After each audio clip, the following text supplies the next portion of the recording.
Kali ini kita akan membahas wali Allah asal Aceh yang bernama Abu Ibrahim Woyla. Wali Allah asal Aceh yang bernama Abu Ibrahim Woyla pernah belajar selama 12 tahun pada Syekh Mahmud, ulama asal Loknga, Aceh Besar yang kemudian mendirikan Dayah Bustanul Huda di Blang Pidi, Aceh Barat Daya. Salah satu murid Syekh Mahmud ini adalah Abuya Muda Wali yang kemudian menjadi ulama tersohor di Aceh. Abu Ibrahim Woyla dilahirkan tahun 1919 di Kampung Pasi Aceh, Kecamatan Woyla, Kabupaten Aceh Barat dengan nama lengkap Tengku Ibrahim bin Tengku Sulaiman bin Tengku Husen.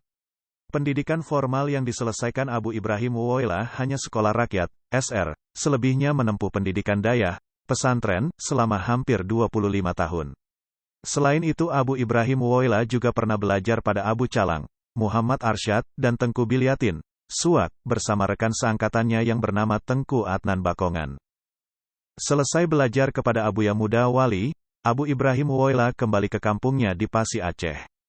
Tak lama setelah kembali ke kampung halaman, Abu Ibrahim Woyla mulai mengembara tanpa seorang pun yang tahu kemana tujuannya.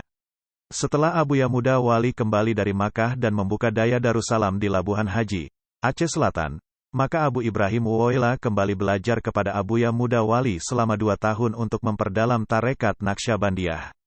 Di masa hidupnya, Abu Ibrahim Woyla dikenal sangat suka berjalan kaki. Suatu ketika ada seorang tetangganya yang bernama Tengku Muhammad Kurdisyam sedang menaiki mobil dari Teunom ke Melaboh. Di tengah jalan ia bertemu dengan Abu Ibrahim Woyla dan mengajaknya untuk ikut naik mobil bersamanya. Suatu ketika dikisahkan Gus Dur kedatangan seorang tamu dari Aceh. Biasanya Gus Dur menerima tamu dengan kondisi seadanya mengingat ia kondisinya yang sedang sakit, berbeda dengan biasanya. Sebelum tamu tersebut diminta masuk ke dalam rumahnya, Gus Dur buru-buru berganti pakaian dengan pakaian rapi seperti akan menyambut Hari Raya Idul Fitri. Ketika itu Abu Ibrahim Woyla menolaknya dan Tengku Muhammad Kurdisyam langsung melanjutkan perjalanannya ke Melaboh. Ketika tiba di Melaboh, ternyata Abu Ibrahim Woyla telah tiba lebih dulu padahal ketika di perjalanan tidak ada mobil lain yang memotong laju mobil Tengku Muhammad Kurdisyam. Ketika tamu tersebut masuk, Gus Dur dan tamunya tersebut hanya bersalaman dan tidur dalam posisi duduk selama lebih kurang 15 menit. Setelah sang tamu bangun, ia langsung berpamitan tanpa ada obrolan apapun.